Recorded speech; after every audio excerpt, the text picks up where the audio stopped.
ancien gouverneur de la BCEAO, cher doyen Damon Justo Barrot, Madame le représentant résident du président de la commission de l'UEMOA, Monsieur le directeur général du FAGAS, Monsieur le directeur des PME, président du comité national de pilotage du dispositif des PME-PMI, Monsieur le président de la FABEF-UEMOA, Mesdames et Messieurs les directeurs généraux des structures d'appui et d'encadrement des PME-PMI, Mesdames et Messieurs les dirigeants des PME-PMI, chers participants en vos rangs et qualités.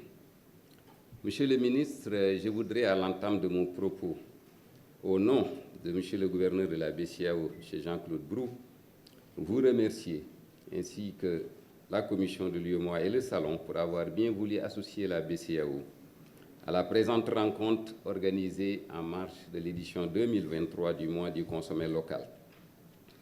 La BCEAO voudrait se féliciter de cette initiative de haute portée, dans la mesure où elle marque l'engagement résolu du Salon, des banques et des PME pour un accroissement du financement à ces entreprises, Salon organisé en relation avec la commission de l'UEMOA.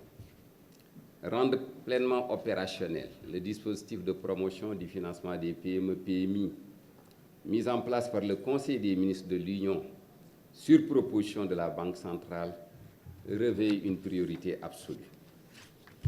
Depuis 2018, des actions ont été menées visant à rationaliser, structurer, optimiser les interventions multiples en faveur des PME-PMI.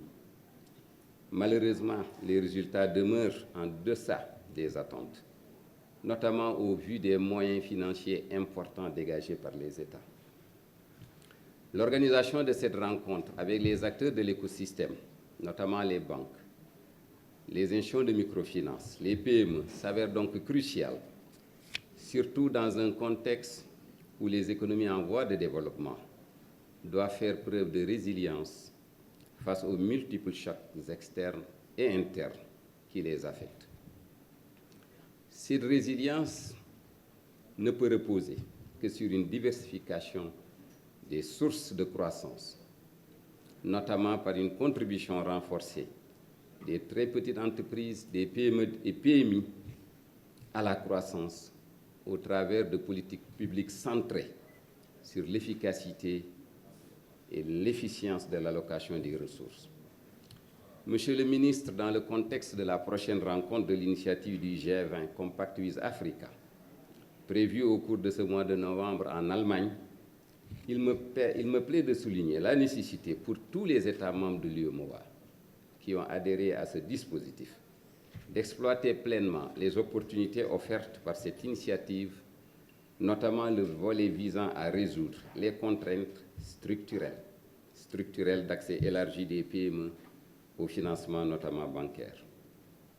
Au Sénégal, des avancées significatives ont été notées dans ce domaine, dans le cadre du dispositif de promotion du financement des PME-PMI, qui a offert une plateforme de coordination des actions de l'ensemble des acteurs avec l'appui technique et financier de la coopération allemande au travers de la GIZ. À ce propos, je voudrais remercier les experts de votre département et en particulier le directeur des PME, président du comité national de pilotage du dispositif PME-PMI, ainsi que le directeur général de l'ADPME. Je me félicite également de l'implication notable d'un nombre croissant de banques dans le dispositif de promotion du financement des PME-PMI. En effet, sur la base des données disponibles à fin juin, plus de 2000 PME du Sénégal ont bénéficié de financement sous le régime de ce dispositif, avec un doublement de l'encours qui est passé d'environ 260 milliards aujourd'hui à 600 milliards. Pour consolider ces résultats, il importe de porter une attention particulière à la mise en œuvre ordonnée du plan d'action arrêté par le CNPE-PMI, en particulier, et je m'arrête là, la synergie des mécanismes existants dans chaque pays. C'est là où le bât blesse.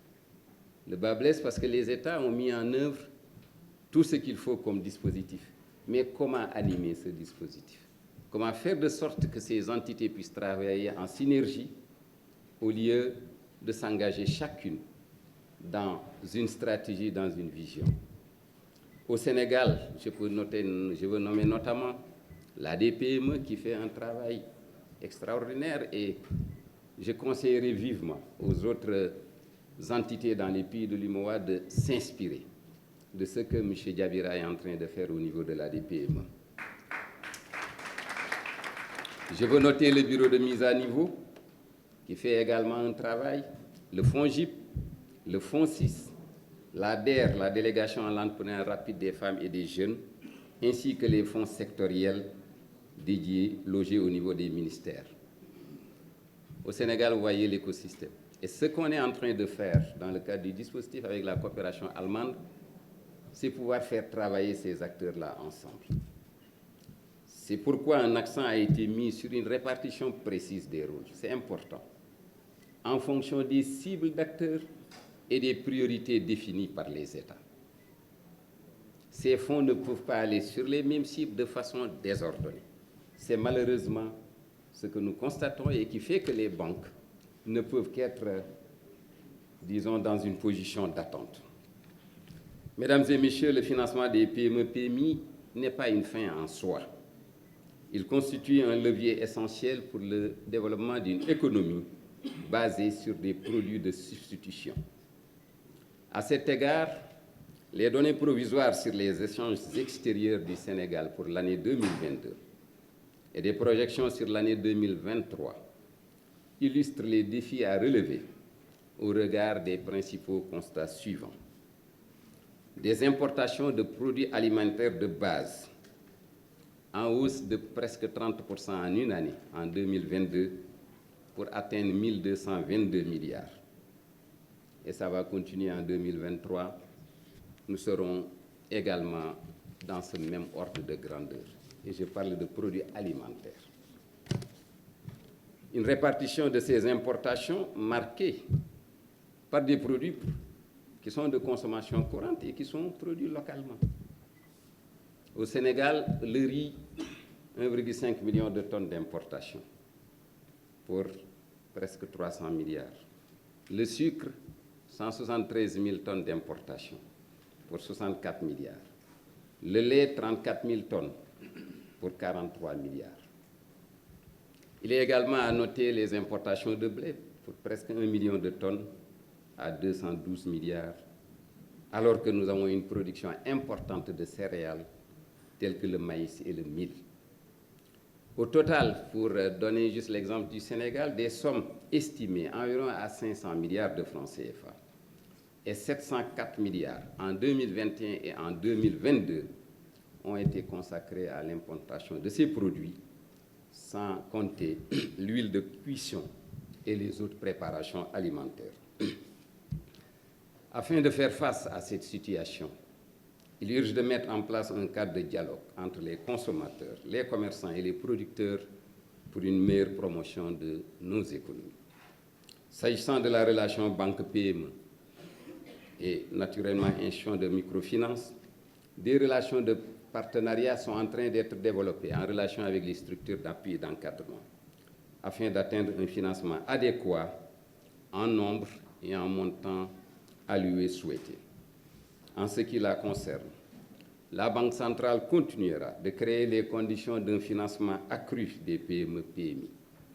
Des initiatives ont déjà été prises, telles que la mise en place du bureau d'information sur le crédit.